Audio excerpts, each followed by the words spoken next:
Welcome to the Badass Direct Sales Mastery Podcast with your direct sales dom, Jennie Bellinger.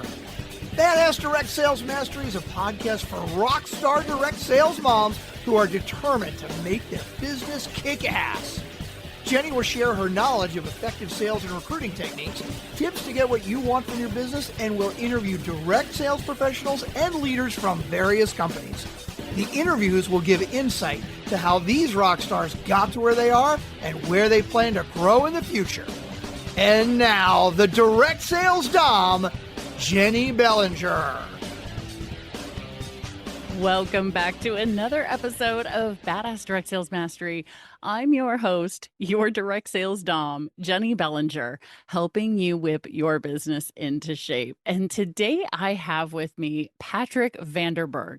Now, Patrick is a business partner of Dr. Robert Cialdini. So if you've not heard of him, go look him up. But he wrote the book called Influence: The Psychology of Persuasion, which is considered by many top CEOs to be the best business book of all time. Now, Patrick is a founding member of the Cialdini Institute, the only active Cialdini Institute licensed trainer in Australia and New Zealand, and a certified online influence specialist. So now y'all know I invited him to be on the show, right? He has been teaching ethical persuasion to professionals and teams since 2000, which helps them accelerate towards goals and build strong relationships, whether it be in sales, advertising, leadership, or team management. Hint, wink, wink, y'all. I hope you're paying attention now. Patrick has also co-authored the book, How to Hear Yes More Often, in 2024, and has his own podcast show, Ethical Persuasion Unlocked. Patrick, welcome to the show. Thank you for inviting me, Jennie. I remember when I discovered Dr. Cialdini's work, and I was actually sort of faced with a challenge. I was a sales rep at the time.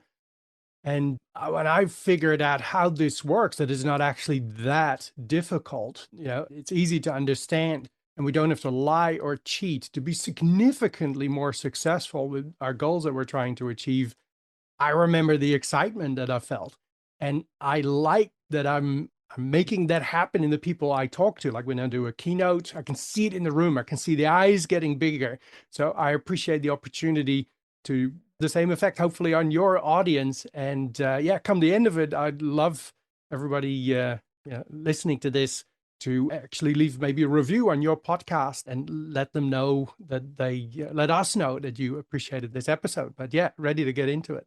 Oh, I cannot wait, because one of the things that I've known for years is that leadership is influence, and influence often involves some persuasion that may happen during all of that. So I was really excited to see that you took me up on my offer to be a part of the show, because I was like, this is going to be such a fantastic conversation.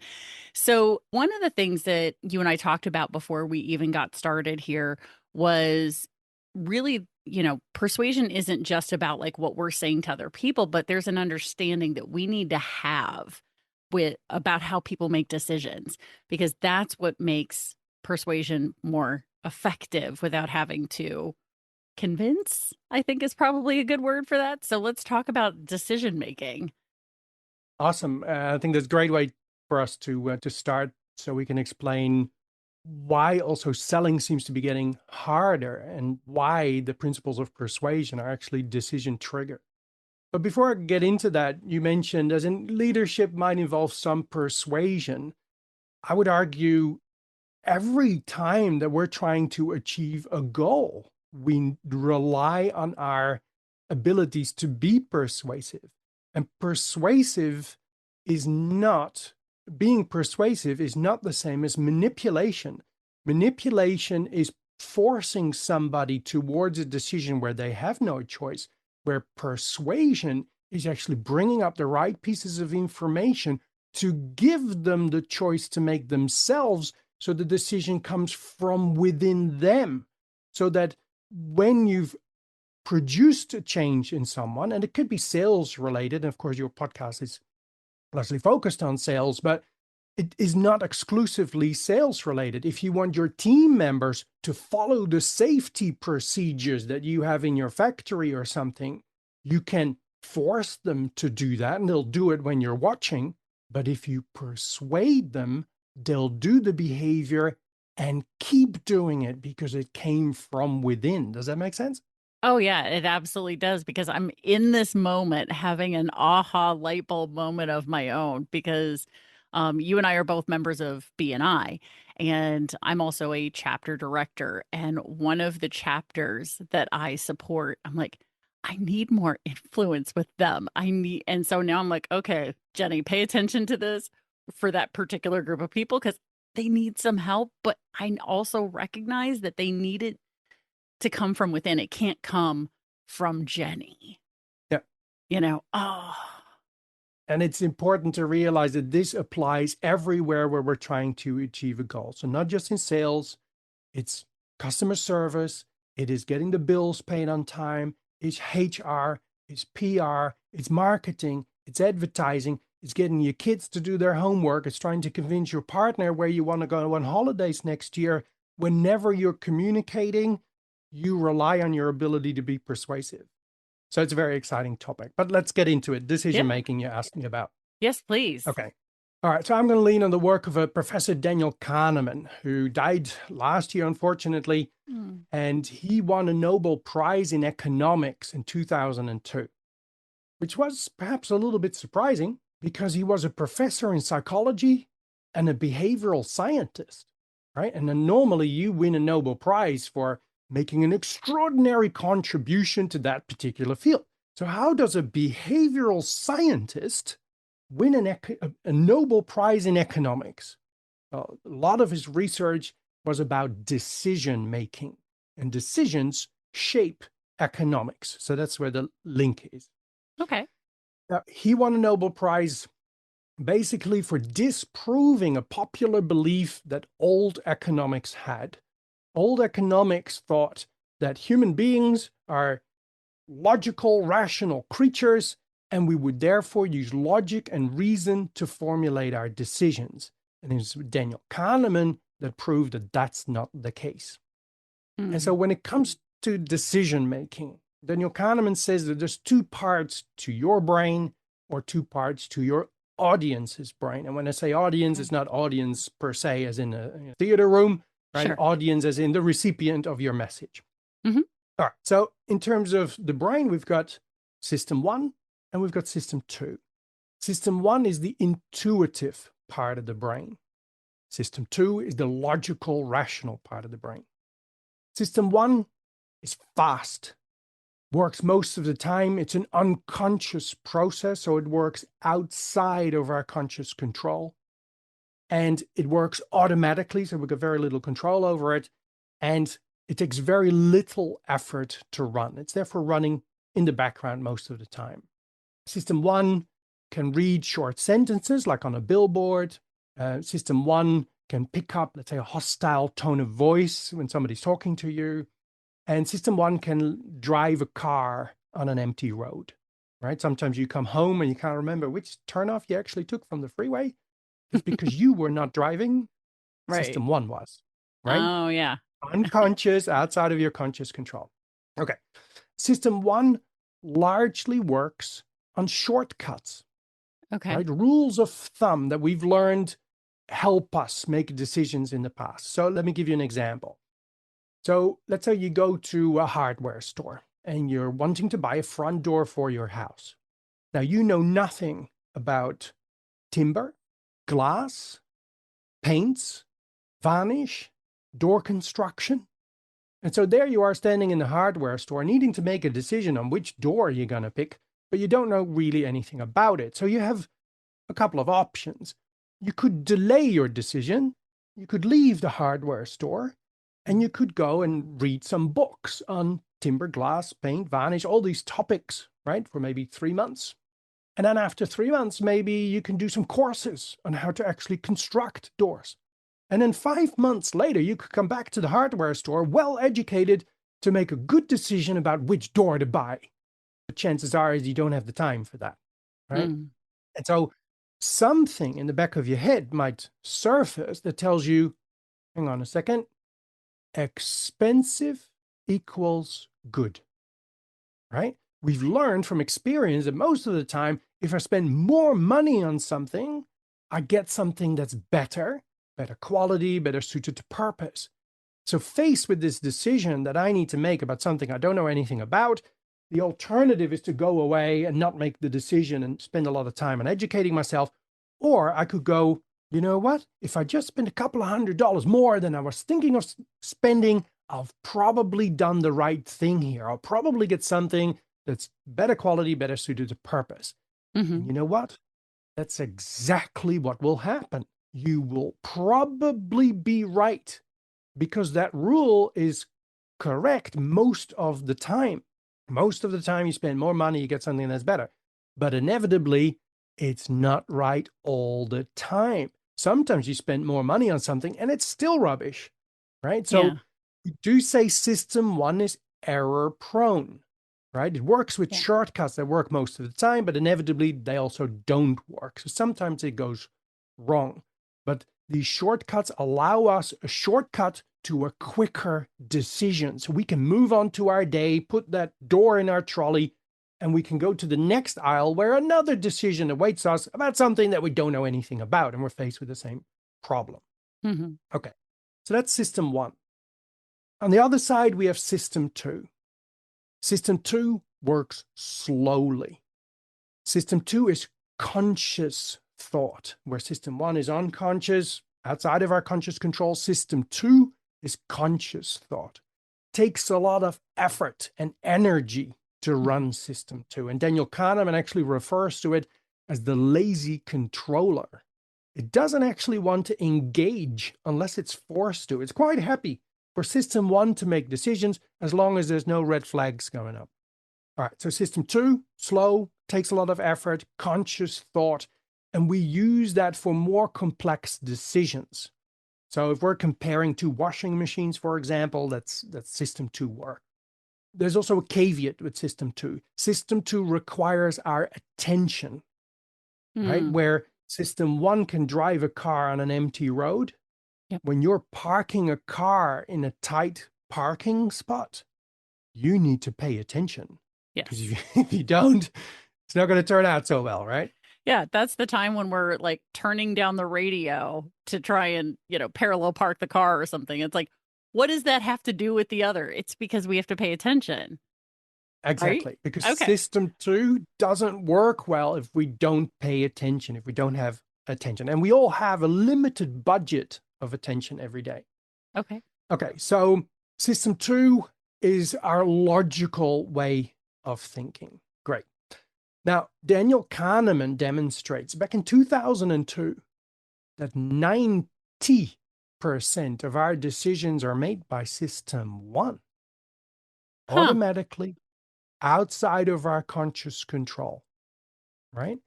Later research says that that's now 95%. Now, wow. Some people argue with this, right? Some people say, well, maybe when it's everyday decisions, guys, because there's a whole heap of decisions we make every day, right? If you go into an airport and you need to wait somewhere, you're going to sit somewhere, you're going to have to make a decision on where to sit, right? I mean, not a big impact decision, but still decisions that need to be made. So some people say, well, when it's everyday decisions, maybe, but when it's really important, I would use system two. So let's unpack that a little bit. Let's look at buying a house, right? Big decision for anyone. All right, so how does that normally start? You would look at a map, you might look at an app to decide which suburb you want to concentrate on buying. Some of the considerations might be how the value of this suburb increases compared with the value increases of the suburbs around it. You might have children, and so they need to go somewhere. So you're looking at what the performances are, the academic scores or safety of the schools in the area, because the kids have got to go somewhere. And so once you've narrowed it down in terms of which area you want to live in, now you're going to go, you call them open homes, I think. We call them open for inspections, right? So now you go to these homes, you're going to investigate and look at them. And you probably turn up with a notebook or a tablet and you're going to make notes of everything, right? You write down the sizes of the bedrooms, how many bedrooms there are, how many bathrooms there are, the size of the garden, maybe you want a balcony, size of the garage, all these things you're writing down, things you notice, what the neighborhood looks like, all this stuff you write down. And that is all system 2 work. But how many times have you bumped into someone who's just bought a house and they say something along the lines of, well, it was a bit above the budget, but we just fell in love with the place. Had to buy it, right? Yep. That's not logic and reason. No. They did all the system 2 work, but when decision-making time came, system 1 took over. And so this percentage of 5% versus 95% tells us a lot and also raises some questions. First of all, why is this percentage increasing? Well, that has to do with our attention span. In the 80s, we had an attention span of about 20 minutes. Do you know what the attention span of the famous goldfish is supposed to be? I think I've heard it's like 6 or 9 seconds or something like that. 9 seconds. Right, Okay. right. 9 seconds. Very good. So goldfish is 9 seconds. Our attention span is now 7 seconds. We've been beaten by the goldfish. And this has to do with how quickly are we distracted, right? The Canadians did research first, which I think was in 2005, and the conclusion on that research was poorly written. It basically said, oh, human beings can't do anything anymore, right? And that's not true either, right? I like watching Doctor Who, right? Yes. I'm going through the series at the moment. And so I can be quite happy going from one episode to the other, focused, happy as Larry, watching Doctor Who, right? So I'm not distracted in a relatively short time. I'm happy having a good time. But it is how quickly are we distracted? And so the internet had a big impact on us. We got quicker access to a lot more information and therefore decisions and quicker communication. And then, of course, the smartphone came in, and that was like the nail in the coffin, right? I mean, you need to make a phone call, you unlock that thing, or you take it off flight mode. There's like 34 apps that pop up asking you to make a decision if you want to interact with us, right? Or with that. So that's 34 decisions to make. Then goodness, you might open one. Like now you get a message from him, message to her, from her, a link to this video. You watch that video. 20 minutes later, you put the phone down and you go, what did I pick that up for? Have you done that? Yep. Right? You didn't even last 7 seconds. No, I was going to say, do you have a camera in my house watching me, Patrick? Because I swear that happens to me probably 2 or 3 times a day. Yeah. And so that shows like we don't have that attention span anymore. And as I mentioned, system 2 relies on our attention, and we don't have it anymore. And so for every professional out there, being sales related or leadership or HR, anybody trying to achieve a goal, here comes the slap in the face wake up moment, right? If we don't know the science, what's going to happen when we sit there and we are trying to think of reasons, justifications, why our audience should listen to us and accept what it is that we have to say? We're sitting there thinking, might have a notebook and think, okay, I need to convince people to come to my podcast. I need to, do some lead generating advertising, and I need people to actually start communicating with us. How can I convince them to start doing that? Or, okay, I'm doing a sales presentation to a person. Now I want to convince them that this product or the service that we have, that's the right product for them and that it's safe and that it's high quality. How am I going to convince them about that, right? And so you're sitting there working out reasons what you're going to communicate to someone else. Now, when you're sitting there thinking, you're using conscious thought. And so you're using system 2. And system 2 tends to come up with the types of information that needs system 2 in the other person to process it. And they don't have the time for that anymore. When we overload, or not overload, when we are just mainly communicating logical, rational reasons why you should do what it is I'm suggesting, I'm trying to engage system 2 and my audience doesn't have the time for it anymore. And so they decide not to decide. They push back from you and your wonderful, genuinely good for them, good value proposal. They tell you no or give you some smokescreen objection that it's not right for them. Let me talk to my partner. It's too expensive. All these sorts of things. And, in sales, we say, oh, well, you just haven't shown them enough value yet. Well, I would argue they are uncertain that what you are proposing is right for them. Mm-hmm. And so how can we picture this? So if we have, in any given time, if we make 1,000 proposals, right? It could be proposals to purchase something, could be a proposal to interact with our lead generating software. It could be a proposal to book in a more substantial appointment. It could be a proposal to follow our safety procedures or to be more loyal to our company. All these proposals, right? Out of all those proposals, you get a small amount of yeses. Mm-hmm. And you get, let's say, a lot of no's, or we would say that they're no's because they surely didn't interact with us. They didn't sign, they didn't buy, they didn't do as we asked. I would argue, or we would argue, that a lot of those no's aren't actually no's. They're indecision. Had you provided the right type of information that would allow system 1 to make a decision like expensive equals good, or if a lot of other people are doing it, that must be the right course of action, right? Then a lot of those no's could have been yeses. And so the ratio of 5% to 95% in terms of that processing of decisions, that's not a bad indicator of what might actually happen if you stop talking to just system 2, which is only in charge of 5% of the decisions, and you actually start providing information that system 1 can make a decision on, right? And so this is the big insight that in business, what we need to use our full brain power to come up with the pieces of information that appeal to system 1 so it can make a decision. And that's exactly what Dr. Cialdini's universal principles of persuasion are. They are decision triggers. Does this all make sense?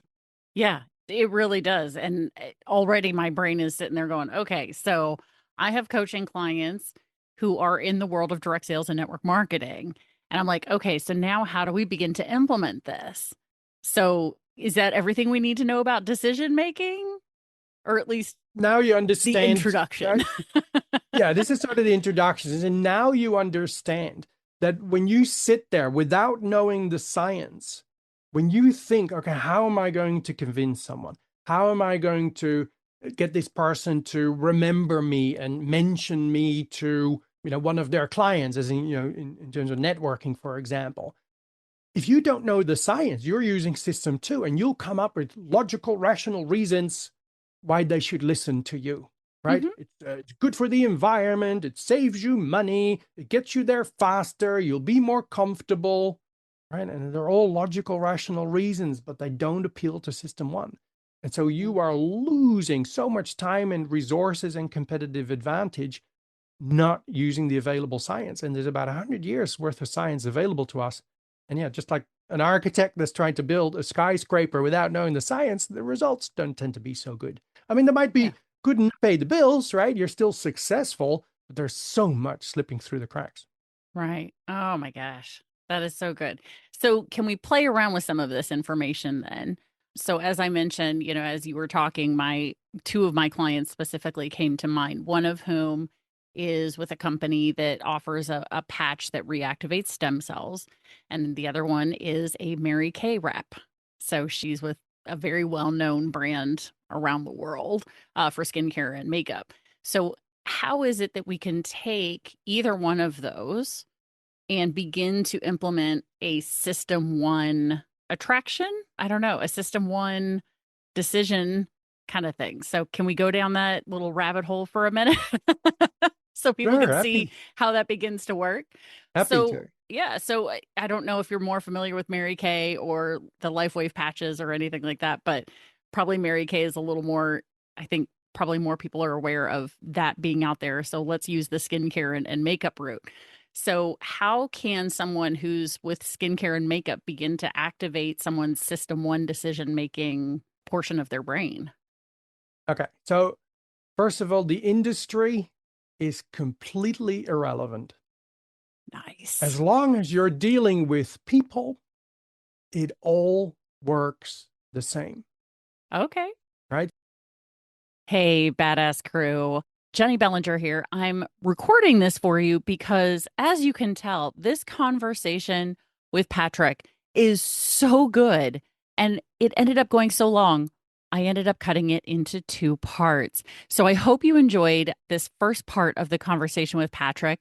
And it was so chock full of information. I highly recommend go back and listen again. Sit down with your notebook and take some notes because this information about influence is so helpful in a sales position. So please go through and listen again, and then make sure you're paying attention for next week when part 2 comes out with Patrick, and you can hear all about the rest of our conversation. They are both so freaking good, and I didn't want to try and cram it into one episode. So stay tuned because part 2 is coming soon. Thanks for listening to the Badass Direct Sales Mastery Podcast with your direct sales dom, Jennie Bellinger. Why are you waiting to go to badassdirectsalesmastery.com? Don't make the dom get her whip. If you enjoyed this episode, make sure to share it with another rock star that you know in direct sales after you subscribe to the podcast so you won't miss any future episodes. You can also check out the show notes for links and any contact information mentioned in today's episode. We'll see you next time.